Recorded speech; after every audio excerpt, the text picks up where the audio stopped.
The Raven by Edgar Allan Poe.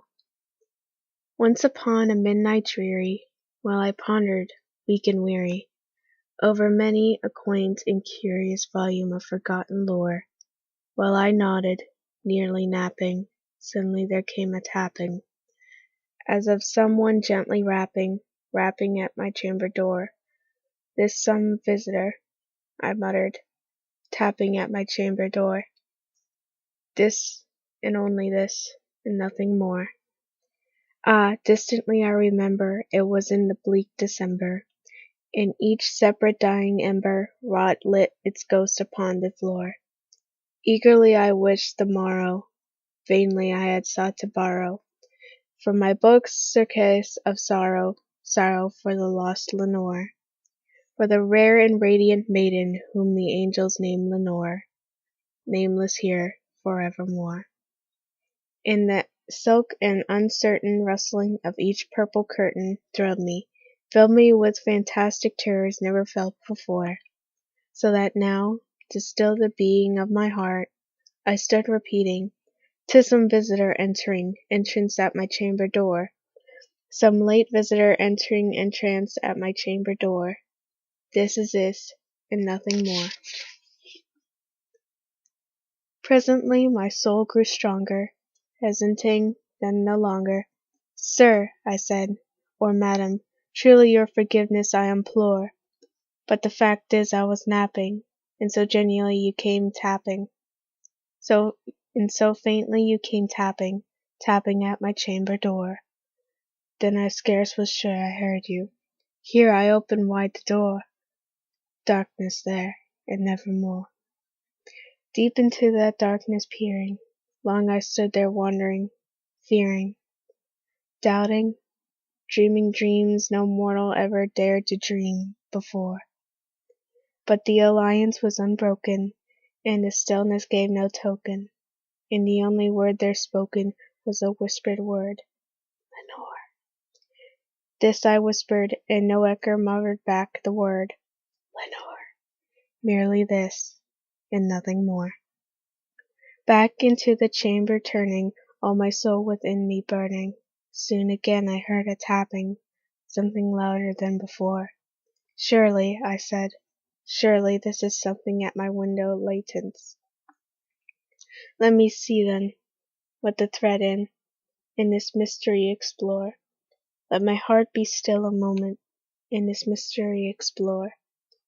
'Tis the wind, and nothing more." Open here I flung the shutter, with many a flirt and flutter.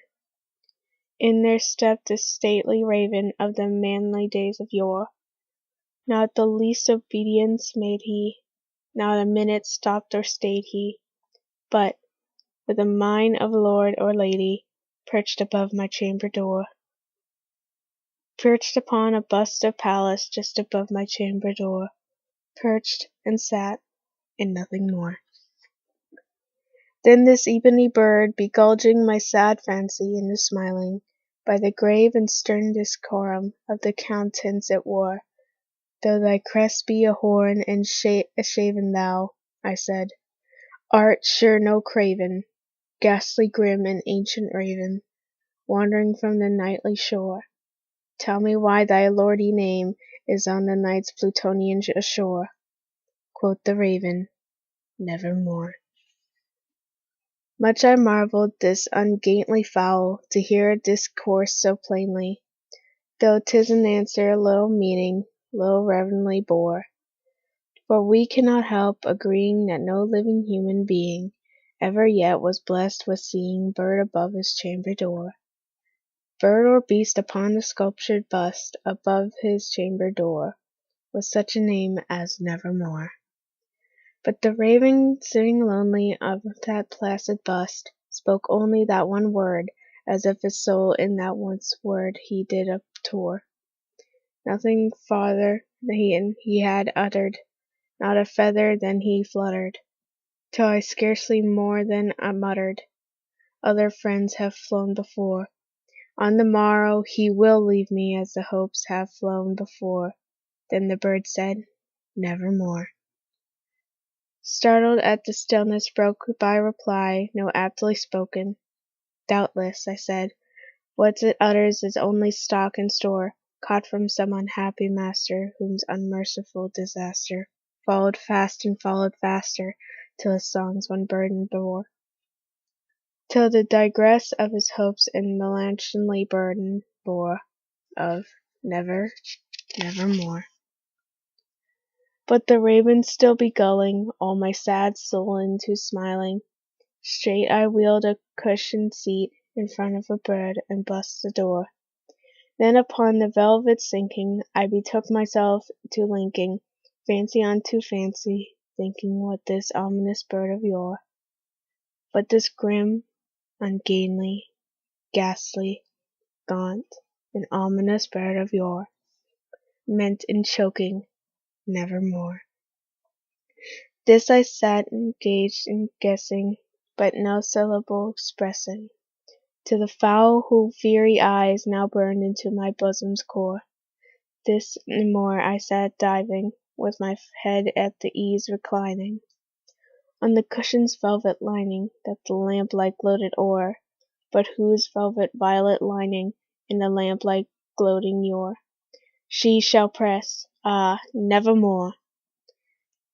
Then methought the air grew denser, perfumed from an unseen censer, swung by seraphim whose footfalls tickled on the taunted floor. Wretch, I cried, thy God hath led thee, by the angels he hath sent thee. Respite, respite, nepenthe from the memories of Lenore. Quaff, oh quaff this kind of nepenthe, and forget this lost Lenore. Quoth the raven, nevermore. Prophet, I said, thing of evil, prophet still, if bird or devil, whether tempest sent or whether tempest tossed thee here ashore. Desolate, yet all undaunted, on this desert land enchanted, on this home by honor haunted, tell me truly, I implore, is there blame in this guild? Tell me, I implore. Quoth the raven, nevermore.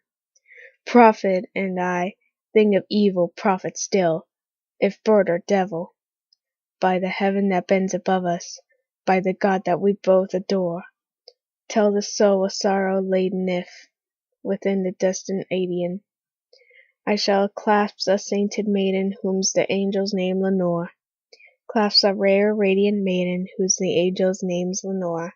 Quoth the raven, nevermore. Be that word our sign of parting, bird or friend, I shrieked upstarting, get thee back into the tempest and night's phantom ashore. Leave no black plume as a token of the lie thy soul hath spoken. Leave my loneliness unbroken. Quit the bust above my door. Take thy beak out of my heart, and take thy from off my door. Quoth the raven, nevermore.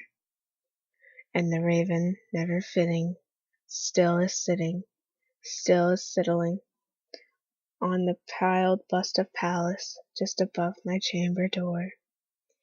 And his eyes have all the seeings of a demon that is dreaming, and the limp light o'er him streaming throws his shadow on the floor, and my soul from out that shadow that lies floating on the floor shall be lifted nevermore.